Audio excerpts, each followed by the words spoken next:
Certain and Uncertain, Chapter 39. One of Those.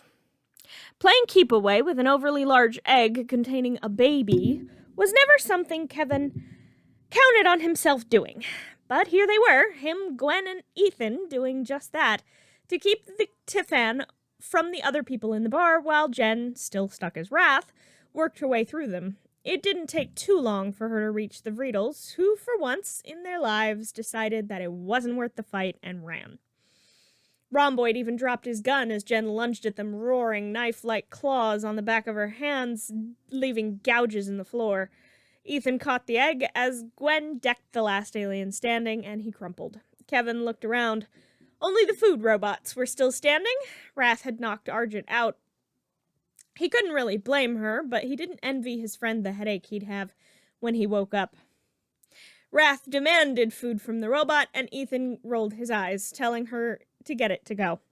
So she did, claiming the whole way that it hadn't been his idea. Kevin rolled his eyes as they set back out. He still couldn't believe that Gwen didn't approve of his friend. "What's wrong with Argent?" he asked as Gwen and Ethan ate the food. As Jen and Ethan ate the food Jen had gotten from the robot, Gwen shook her head. "You mean besides the fact that he sold us out the moment he got the chance?" Kevin frowned. Gwen shook her head. "I don't get why you're friends with him." "Well, we met in the Null Void. Kept an eye on each other's backs in there. It's not the easiest place to spend your childhood." Gwen flinched. She still felt quite guilty about sending him there in the first place. He shook his head. "When you go through stuff like that, you learn to like each other. I don't know that I trust him as far as he could throw me, but he is my friend." Gwen frowned. "All right, but I still don't like him." Kevin shrugged. "Fair enough." Wrath shoved the last bite into her mouth and purred contentedly as she was holding Ethan like he was a teddy bear again. He was much smaller than her when she was like this. The Tiffan burbled at them and Wrath glowered at it for a moment. "You're a lot of trouble, you know that?" She tucked Ethan under her chin and growled slightly at the Tiffan. Ethan held back a giggle and gently tapped her on her nose. "Be nice to him. He's got enough going on." Wrath pouted. Kevin snorted. "This really isn't funny, Kevin. What if she's stuck like this for good? Can you imagine Grandpa's face?" Kevin contemplated for a moment, his face caught between thoughtful and full of humor. Then, of course, the laser fire started. Ethan had hoped Jen, Wrath, wasn't serious about going over to the incursions without a suit, but no, she left their ship with a lungful of air and ripped her way on board the incursion ship, then came back the same way. But the incursion commander had lied and tried to shoot them down anyway. Only a bit of fancy flying on Kevin's part, leaving the incursion commander to spin into a black hole, saved them. Wrath grumbled, snatching Ethan up by his collar and sitting in his chair, being forcibly cuddled by a bipedal tiger that happened to also be his girlfriend. Really put his concern about fitting in at Bellwood High in perspective, he mused as Wrath began to snore. Gwen snapped a photo of them before Ethan could stop her. Not that he really could from his current position, but he could have tried. Kevin frowned, looking over the console, which was starting to beep. He flicked a few switches and the beeping slowed, but didn't stop. His frown deepened. Gwen raised an eyebrow. "What's going on?" Kevin shook his head. "Commander Sangfroid was a better shot than we hoped." Gwen's eyes widened. "What do you mean?" Kevin flicked on what looked like a scanner. "Well, our engine is damaged. But we should be able to find what we need to fix it, if we're really lucky. If Jen could change, we could just use Diamond Head to do it, but we don't have that option." Gwen's eyes narrowed. "We need Tadenite to fix this." Kevin nodded. "Yeah, which is pretty rare." The scanner blipped and he glanced at it, his mismatched face breaking into a smile. "But apparently our luck is going up. We're in range of an asteroid with a good supply." Gwen frowned. "Wrath's not gonna like that." Gwen's correctness wasn't surprising, but for Kevin, running into Volcanus, that was a surprise. It's like one of those dreams where everyone you know is in it and they all want to hurt you. Kevin cried out as Gwen frowned at him. I've never had one of those dreams, she said, blasting back a collection of Volcanus' minions. Ethan shook his head. No, I get what he means. Wrath was busy pulling Volcanus out of his suit. Kevin let the large tiger play with his old enemy as he fixed the engine. Gwen ended up putting an end to it. She had a bit more mercy than Kevin did. Ethan was busy calming down the Tiffan, who was inside the ship, but had heard the fighting. The small dollop refused to calm all the way down until Wrath was back aboard. The bipedal tiger gathered the Tiffan into her hands, which comfortably fit the small being. You need to stay calm. We're almost there. That much was true. It only took them a few hours to reach Pantophage. Welcome to Pantophage. As we make our final approach to the planet, I would like to take a moment to thank you for flying Air 11. Kevin grinned as he spoke. Gwen frowned. Oh, button it, she hissed. The egg beeped, and a holographic image of Cicely, the Tiffan's mother, appeared. The Tiffan trilled happily. Oh, my sweet son, I am so proud of all that you are doing for our people. Fat tears began to roll down her cheeks. She turned to Wrath. I beg you, do not complete this mission. Wrath frowned. You sent us on this mission. You can't back out now. Gwen rolled her eyes, pinching the bridge of her nose. You don't have to be such a hard nose about it, Jen. Kevin patted Gwen on the knee. You're trying to teach tact to an apoplexian. You can try till the heat death of the universe. You'll never get anywhere. Gwen nodded. Cicely wiped her eyes. You're right, of course. I will miss you, my son. The transmission cut off as she sobbed again. Ethan frowned. I get that losing a son would be upsetting, but if she knows he'll be well cared for, why wouldn't she want us to finish this? Kevin frowned as he landed the ship. They discovered the hard way why Cicely hadn't wanted them to finish the mission when the king of the Pantophage swallowed the Tiffan whole. Did you just eat the baby? Jen demanded in horror and shock. Ethan was trying to get Kevin to wake up. Jarrett smiled, patting his stomach. Yes. I thought you were going to keep him. I thought he was a peace offering. Yes, and also a delicacy.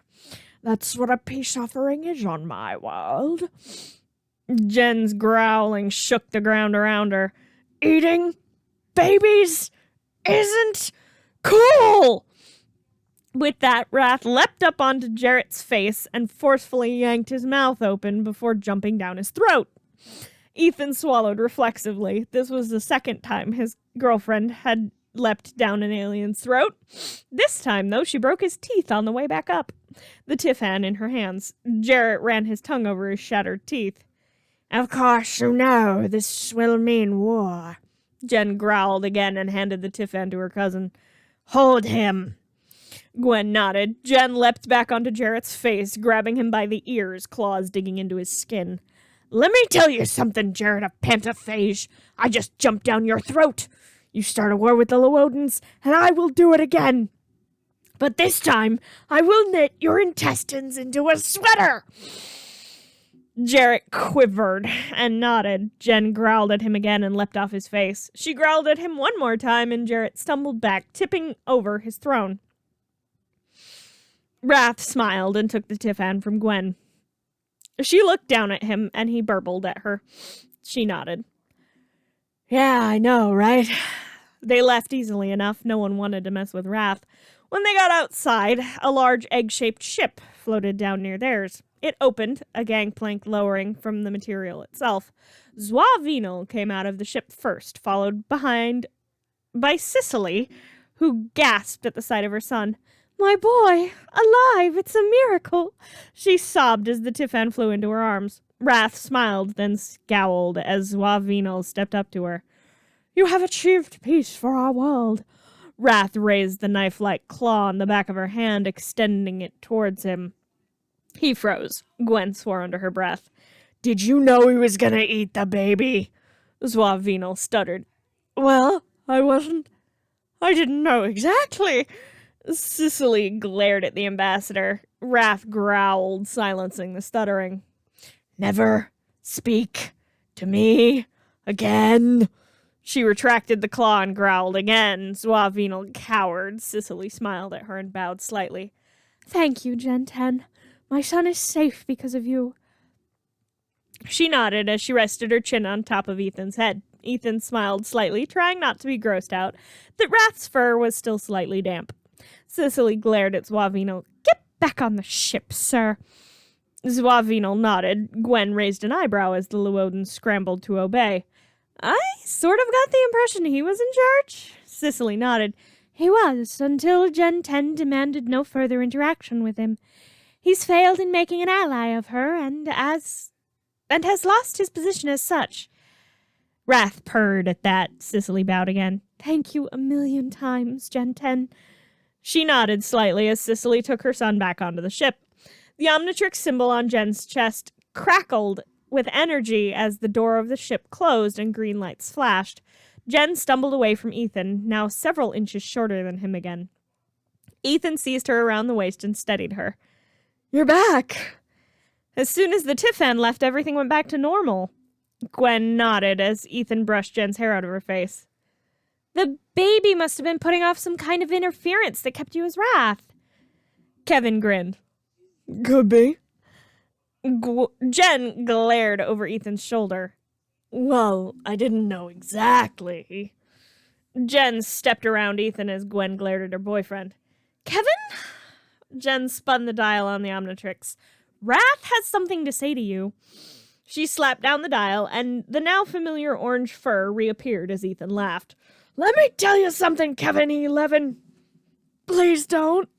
Kevin squeaked as he dove behind Gwen. Chapter 40. Prime.